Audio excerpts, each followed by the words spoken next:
Fredericks, I'd like you at this point, in your own words, to tell the court what you did that makes you guilty of passion, provocation, manslaughter. And if you want to take a moment to compose yourself, that's fine.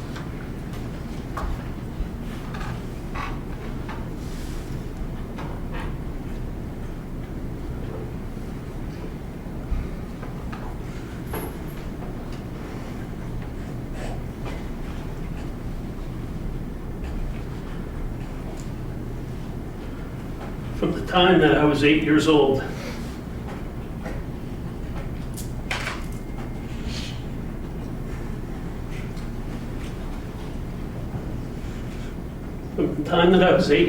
until I was 12 years old, I was sexually assaulted and raped by Dennis Pegg.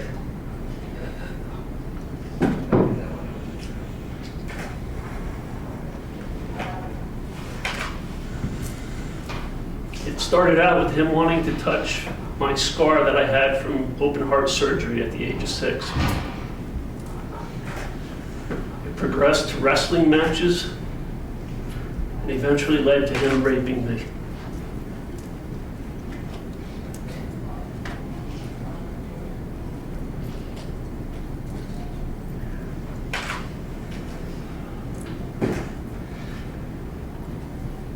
At the time, Dennis Pegg was a sheriff's officer, a scoutmaster of troop number 83 in Stillwater, and a close friend of our family.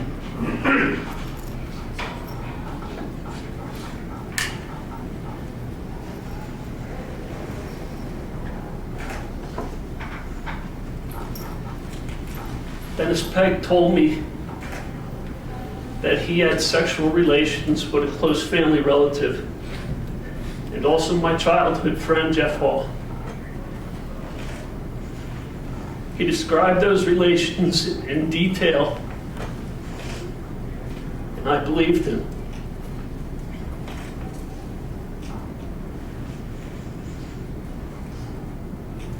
He told me that he got drunk and naked with one of my close relatives and with Jeff. And he said he had taken pictures of them naked.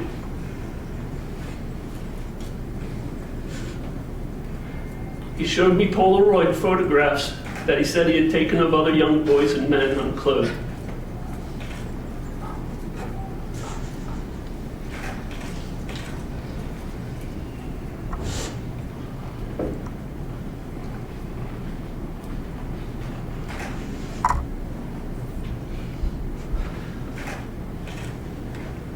Jeff committed suicide on February 10th, 1983, with a shotgun to his head.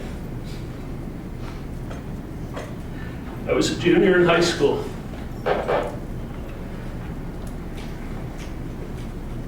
My brother Jay and I ran to Jeff's house after his sister Brenda came to our house covered in blood, crying hysterically. I remember standing in the living room of Jeff's house with my brother. We got there before the authorities arrived. I saw a puddle of blood on his bathroom floor.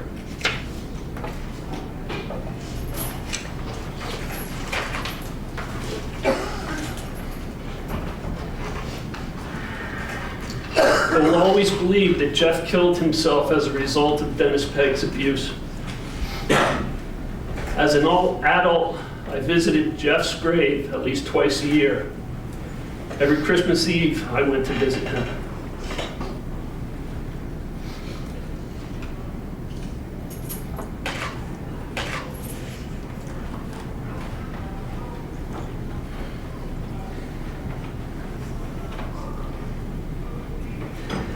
I never told anyone. I never told anyone about Dennis Pegg's abuse prior to the night of June 12, 2012.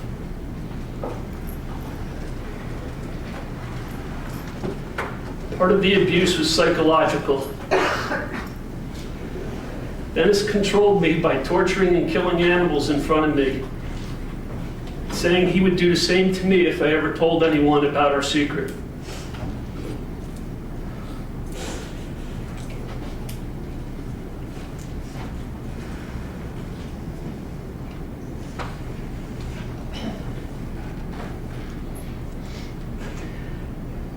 My parents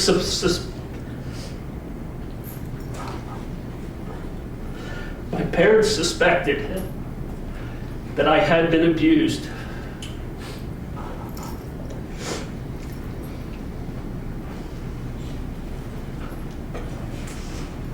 Especially after Jeff had killed himself. But whenever my mother and father asked me if Dennis Pegg had hurt me, I denied it. Throughout my life, I periodically saw Dennis Pegg around town. Frequently, he was with young boys. In the spring of 2011, I saw Dennis Pegg with a boy who was about 13 or 14 years old at the Quick Check in Newton.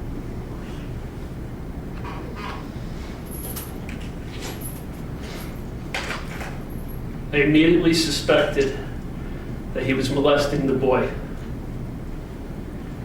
It made me flash back to my own childhood. I had trouble breathing, my heart was racing, and I was paralyzed with fear.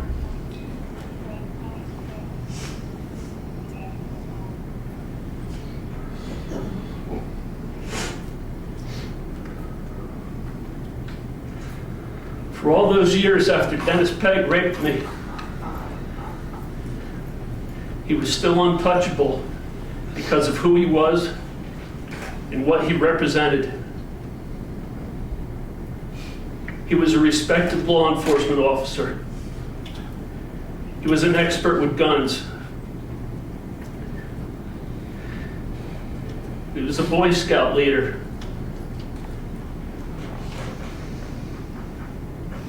No one would ever believe my word over his.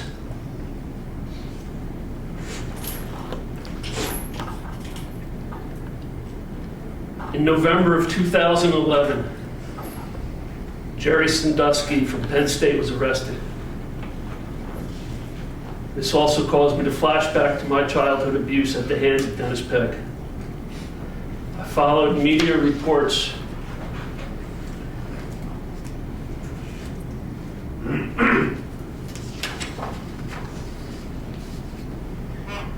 of the Sandusky trial on Fox News, on the internet, and in the newspapers. I also watched the Bob Costas interview of Jerry Sandusky. On June 11, 2012, Sandusky's trial began.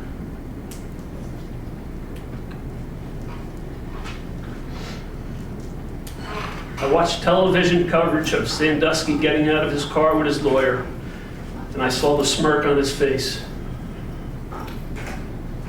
My reaction to seeing Sandusky get out of that car with his lawyer was that Dennis Pegg would never be held accountable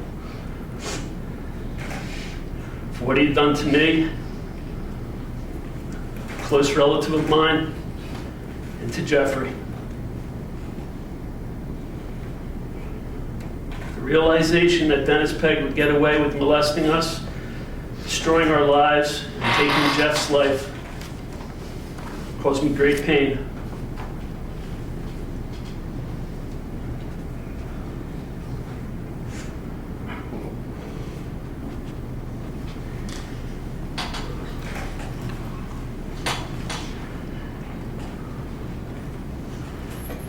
The next day, June 12, 2012, my shell cracked. My mind was flooded with images, memories, anger, mostly shame. I drank some beers and snorted cocaine to dull the pain.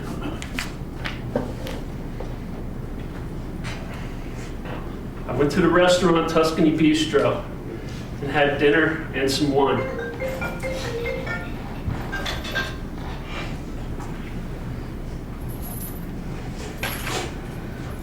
While I was there, I ran into a man named Joe Rubino.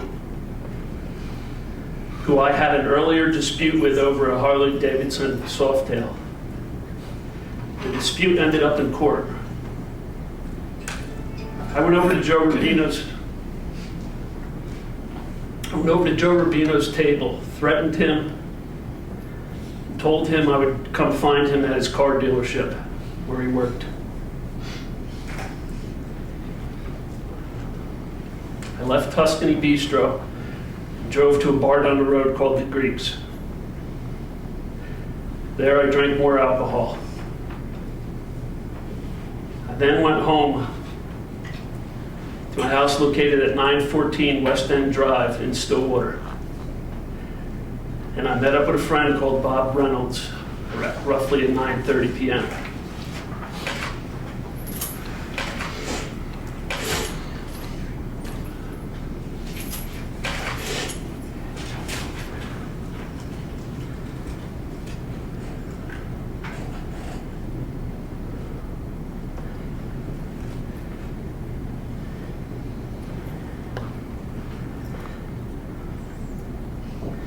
Bob and I drank a bottle of wine and snorted more cocaine.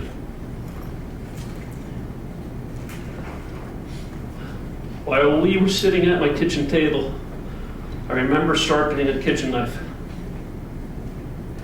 I was enraged after seeing Joe Rubino. I was enraged about watching the Jerry Sandusky trial on TV.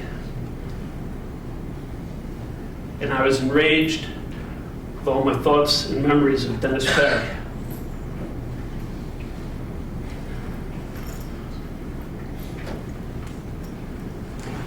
At one point, Mr. Reynolds said to me, "That guy," meaning Joe Rubino, "he must be #1 on your hit list."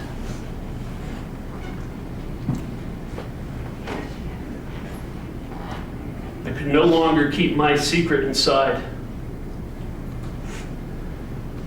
I said to Bob, "No, he's actually #2. The scumbag that fucking raped me as a kid is #1.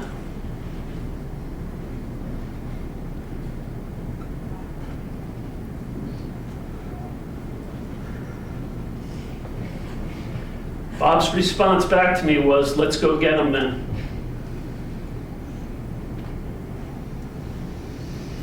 I asked him if he was sure.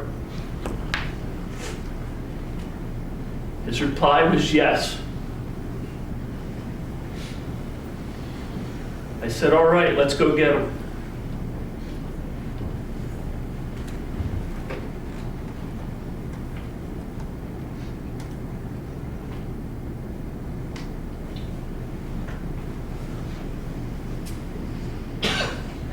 I felt like I was watching myself from a distance.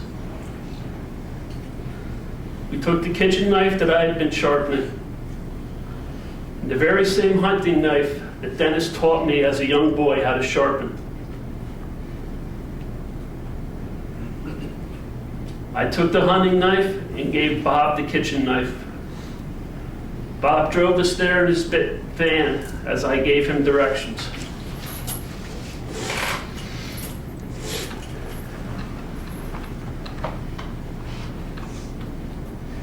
Parked in the driveway of Dennis Pegg's house at 903 Millbrook Road in Stillwater, New Jersey.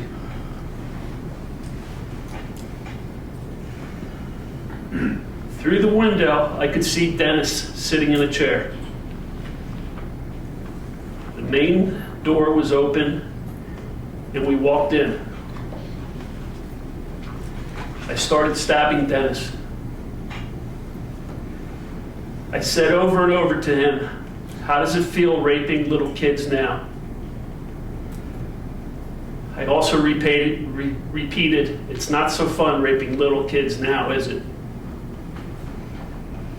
At the end, I slit his throat.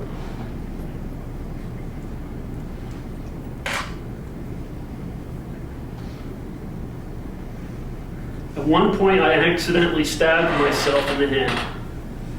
I did not even feel this. I saw Bob standing in the doorway. I told him to get the van. We then left Pegg's house together and went back to my house. From the time that I told Bob that Dennis had raped me to the time that I went to Dennis Pegg's house was less than a half hour. That's all I have, Your Honor.